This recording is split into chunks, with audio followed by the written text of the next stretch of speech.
আমরা আমাদের গভর্নমেন্টের কেউ সেফ এক্সিটের প্রশ্নই ওঠে না। আমরা এমন কোনো কাজ করি নাই যেটার জন্য আমরা হাসিনার মতো আমাদের অনেকে করেন।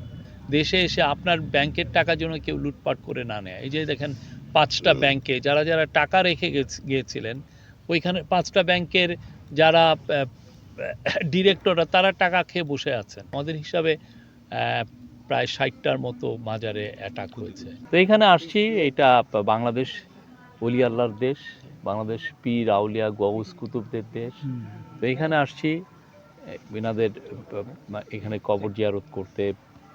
শিল্পীর স্বাধীনতায় বিশ্বাসী, বাংলাদেশ সবসময় এটা বিশ্বাসী। যে শিল্পী ওনারা অনেক কথা বলেন, আর বিচার গান বিচ্ছেদ গানে যেটা হয় যে অনেক ধরনের কথা বলেন। এইটা এই কিছু এই একই ধরনের ঘটনা আপনি যদি দেখেন রীতা দেওয়ানের ক্ষেত্রে একই ঘটনা ঘটেছে, বা তারও আগে আপনি শরীয়ত বয়াতির ক্ষেত্রেও একই ঘটনা ঘটেছে। এটার জন্য এই যারা ইউটিউবার তারাও এটার জন্য কিছুটা দায়ী। তারা করেন কি, তারা পুরো বিচার গানটা না দিয়ে যতটুক মুখরোচক যে জিনিসটা সেটা কেটে সেটা দিয়ে দেন, ওইটা ভাইরাল হয়ে যায় এবং তখন আর কি মানে কনটেক্সট আর থাকে না, কি কনটেক্সটে উনি কথাগুলো বলেছেন সেটা আর থাকে না, যার ফলে ওই একটা দুইটা শব্দের উপরে একটা দুইটার পরে দেখা যায় যে এটা নিয়ে সামাজিক কলহ তৈরি করার প্রয়াস করেন কেউ। তো আমরা শিল্পীর স্বাধীনতায় বিশ্বাস করি। বাংলাদেশ বাউল সুফি সাধকদের দেশ। বাউল শিল্পীরা যুগ ধরে এখানে গান গাচ্ছেন, সামনেও গান গাবেন, হ্যাঁ, এবং আমরা আশা করি যে সিচুয়েশন আরও সামনে আরও বেটার হবে। স্যার, আমার একটা কোশ্চেন ছিল, স্যার কোন উদ্যোগ সরকার নেবেন কিনা?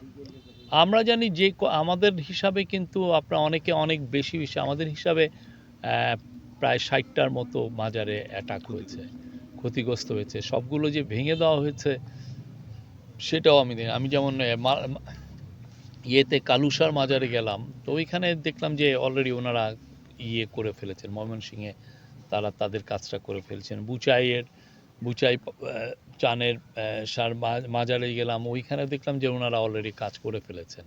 ভোট দেওয়ার কারণ আমাদের এই জন্যই দিতে হবে যাতে দেশে আর স্বৈরাচার না ফিরে আসে, দেশে যাতে অপশাসন ফিরে না আসে, দেশে এসে আপনার ব্যাংকের টাকা যেন কেউ লুটপাট করে না নেয়। এই যে দেখেন ৫টা ব্যাংকে যারা টাকা রেখে গিয়েছিলেন, ওইখানে ৫টা ব্যাংকের যারা ডিরেক্টররা তারা টাকা খেয়ে বসে আছেন, ওদের টাকাটা এখন সরকারের টানতে হচ্ছে।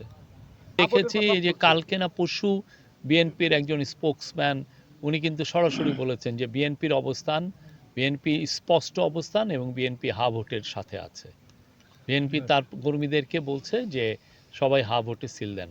সেফ এক্সিটের প্রশ্ন আমরা আমাদের গভর্নমেন্টের কেউ সেফ এক্সিটের প্রশ্নই ওঠে না। আমরা এমন কোনো কাজ করি নাই যেটার জন্য আমরা হাসিনার মতো আমাদের অনেকে করেন। আপনি যারা এই প্রশ্নটা করছেন তারা আসলে অনেক ক্ষেত্রে আমরা দেখছি যে যারা এই কোশ্চেন যাদের মধ্যে থেকে আসতেছে তারা আসলে একটা কোন মোটিভ নিয়ে করছেন সেটা নিয়ে আমার সন্দেহ আছে। আমরা এখানে আছি বাংলাদেশের, আমি খুব গর্বিত সন্তান, আমার বাংলাদেশের জন্ম নিয়ে আমি খুব গর্বিত। এখানেই থাকবো, এই মাটিতেই থাকবো, এবং আমি যেই আল্লাহ রিজিকের মালিক যেইটা আমি পাবো, যেই চাকরি পাবো সেই চাকরিতে